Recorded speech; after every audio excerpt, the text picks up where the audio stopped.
من الوصفات اللي حبيت اقدمها لكم وخصوصا في دخلة الشتاء ودور البرد اللي منتشر بطريقة غير طبيعية ما بين الكبار والصغيرين، هي شوربة الخضار. قد ايه شهية ولذيذة جدا، طعمها فعلا في منتهى الجمال وكمان سريعة ومش هتاخد وقت.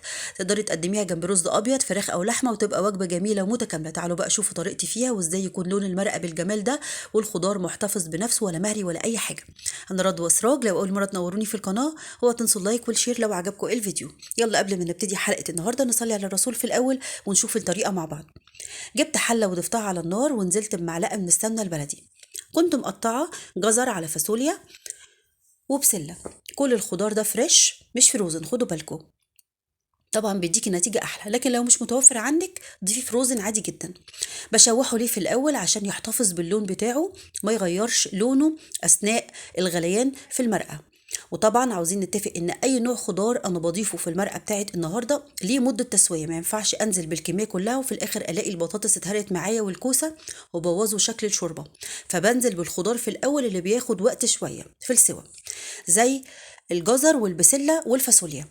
لازم تديهم برضو تشويحة حلوة. شايفين الخضار واللون حلو قوي. كنت سلقة فراخ بلدي، صفيت المرقة بتاعتها ونزلت بشوية منها، وبعد كده هغطي على الخضار واسيبه يستوي. دي اول خطوة في حلقة النهاردة.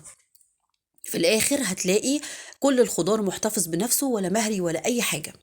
هغطي بقى عليه، وبعد لما عملت اختبار للفاصوليا لقيتها استوت معايا هنزل بالكوسة. برضو الكوسة بتغيب شوية عن البطاطس، فبضيف الكوسة واخر حاجة بضيف البطاطس. البطاطس فيها نسبة نشويات عالية ما بتستحملش خالص، فلو سبتيها تغلي من الاول كده هتتهري معاكي وتضيع الشوربة نهائي ومنظرها هيكون وحش.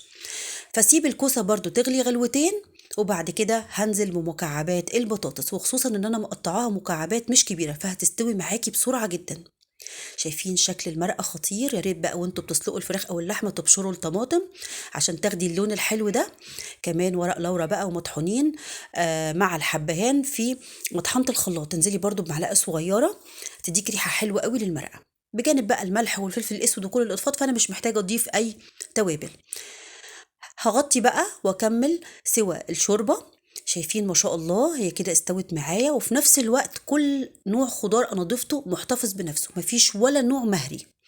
والبطاطس كده ماسكة نفسها. اخيرا هضيف شوية لسان عصفور او شعرية، مش كتير، يعني قد نص كوباية كده.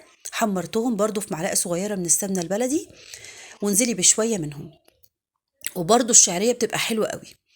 بصوا بقى، بعد إضافة العصفور التكة دي مهمة جدا، غلوة واحدة مش أكتر من كده. يعني أنا بدي تقليبة وهغطي الحلة واسيبه غلوة واحدة، وبعد كده هوريكم شكله يكون عامل ازاي. طب انتوا هتقولوا لي طب هو فين العصفور ما استواش؟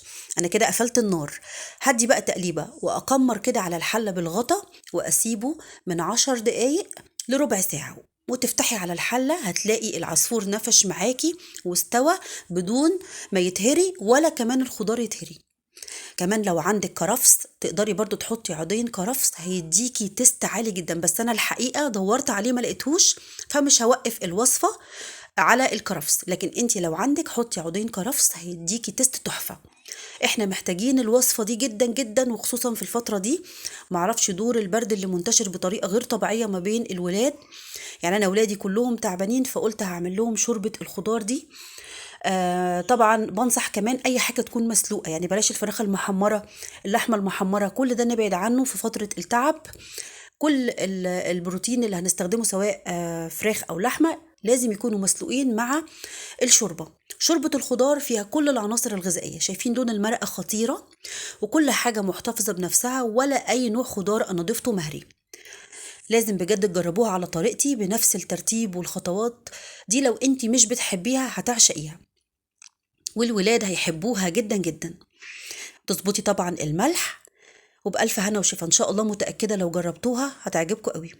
ما تنسوناش بقى في لايك وشير لو الفيديو عجبكم، والاشتراك في قناتي على اليوتيوب باسم مطبخ رضوى سراج. طبعا قبل ما اختم معاكم لازم اجيب نص ليمونه كده واعصر وادوق واوريكم كل حاجه محتفظه بنفسها، والعصفور مستوي معايا ومش مهري، ولون المرقه خطير. قيمه غذائيه عاليه ومفيده وصحيه جدا، حتى لو كلتيها من غير لا فراخ ولا لحمه هي كده طعمها خطير جدا جدا. ان شاء الله لو جربتيها على طريقتي باذن الله هتعجبكم قوي. شايفين شكلها تحفه ازاي، والمرقه طعمها وريحتها جنان. انتظروني في حلقات جاية كتير، كمان مستنية تعليقاتكم اللي بتسعدني في وصفة النهاردة، وكمان مستنية ان كنتوا تجربوها. استودعكم في امان الله.